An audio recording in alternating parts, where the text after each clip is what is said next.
So, getting into Aquaman, obviously he has a lot of rich history behind him, from the fish talking guy everyone poked fun of, to how Jeff Johns kind of revamped the character and made him like his own hero, and then the movie Throne of Atlantis was amazing. So, how are you changing up Aquaman with issue 41? Well, uh, in issue 41, and folks who have seen the folks who saw the sneak peek beforehand, and then if they dive into this issue, they're going to see that things are changing drastically. I mean, Aquaman looks different. He seems to have some new powers. He is apparently in exile from Atlantis and is actually being hunted by the people who were his subjects. So Yeah. there's a lot of big changes in store for Aquaman over the course of the first several issues of my run on the series.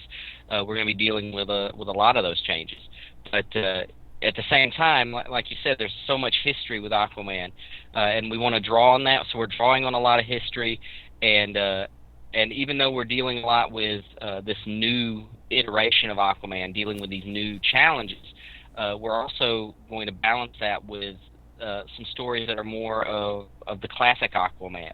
So this first definitely gives me a chance to play in the realm of classic Aquaman adventures and new Aquaman adventures at the same time. Yeah, yeah, yeah. Moving forward, but paying the homage to the past stuff. That's epic. So you brought it up. Why is Aquaman on the run? That's interesting. Well, I can't reveal everything Okay. about his reasons for being on the run. Uh, there's a mystery to it, and yes, I hope that drives readers crazy for a few issues of why Aquaman is on the run. But what we're going to find out is that Aquaman has to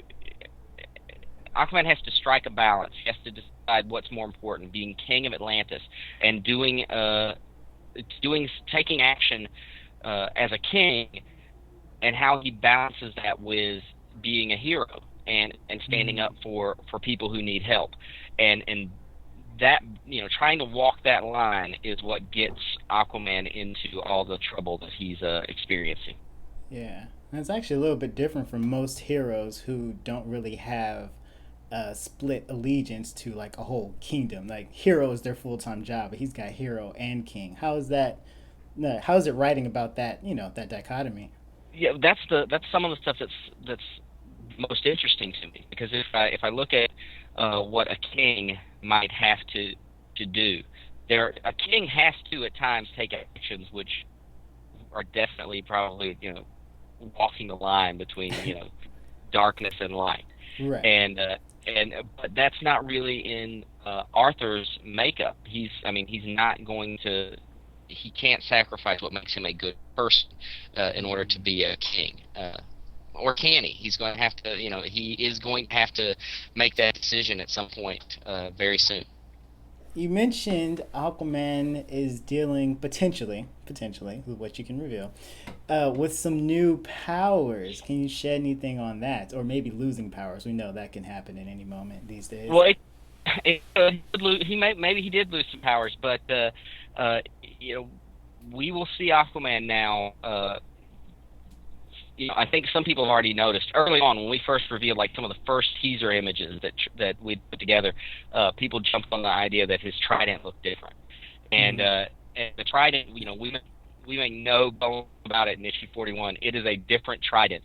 We're not answering the question of how it got to be different, how he's what's going on until a little bit later in the series, but the trident's different, and somehow Aquaman now has some powers that more, closer to powers of he can call down lightning, and he can Whoa. bring forth ice. So he's definitely gotten a power bump Yeah. uh, because he's facing some pretty a pretty significant threat, and how he got that power bump will be something we're going to be exploring in issues issue 43. We'll talk a little bit about it, then we'll be exploring it a little more as the series goes forward. Along with the updates about his new powers, potentially, or loss of powers, and the trident, I hear there's a new costume happening. What's the deal with that? Yeah, he is. Aquaman's getting some new duds. He can't wear the same clothes every day, and he's, and again, that's it's all there is. There are story elements and story reasons for the costume change, and uh, and and we're going to be exploring that again. I think the first 6 8 issues will really answer a lot of questions that people have. Um, about where these changes came from. Yeah. But at the same time, like I said, in issue 41, we're seeing I'd say half the issue is classic Aquaman intercut with this new version of Aquaman. So we're getting see I love the old Yeah. I love Aquaman's classic look. I think Trevor even uh, lamented recently about how Aquaman underoos were his first. He had Aquaman underoos at a very young age, so he Uh, loves the classic Aquaman look. yeah. But I so we I love that, but I think this story being so different and kind of really exploring some new territory deserved. There's it deserved sort of a shake up in terms of Arthur's look as well. So, introspectively, what do you personally find to be compelling about the Aquaman character? Like, what do you like about him? I like he's especially in recent years he definitely, despite the fact that he's connected with this ancient culture, Aquaman is very much an everyman character. He's Mm-hmm. maybe more than any maybe more than any of the other, say, Justice League characters. I think Aquaman is an everyman who just happens to have been saddled with a number of responsibilities. One, he has responsibilities as a king, which, and he didn't want those responsibilities, but he has them, and Yeah. because of who he is, he's going to accept it. And then also, he has a responsibility to the people around him and the people of the surface world, because of these powers he has. Um, Yeah.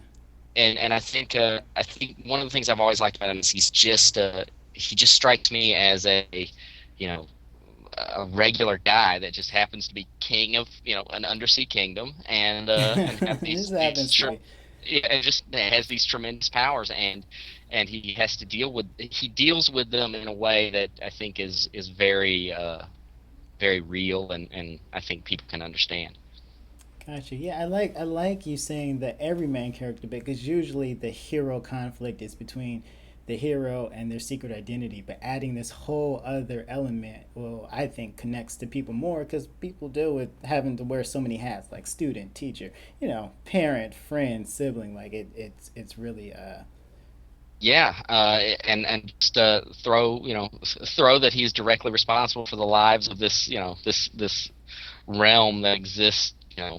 undersea, and it just gets even more more interesting and more dynamic.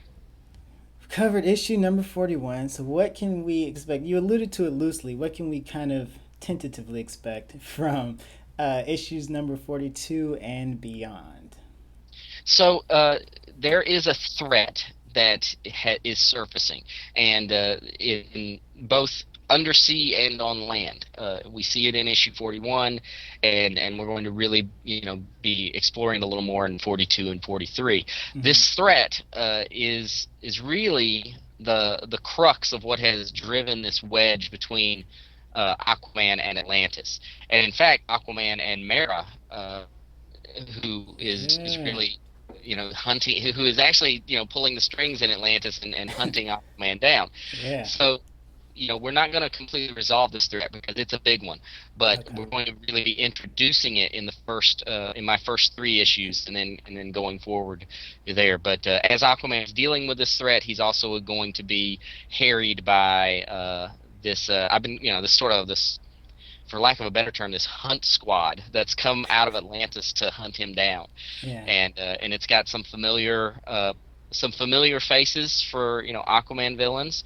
It's got some faces that aren't familiar, but that characters that may be familiar to longtime Aquaman readers, and then we're gonna be exploring all those characters as the story goes forward. Thank you for talking with me, Colin. That was Oh, great. I'm looking forward to reading your issues. oh, thank you. It's been a pleasure, man.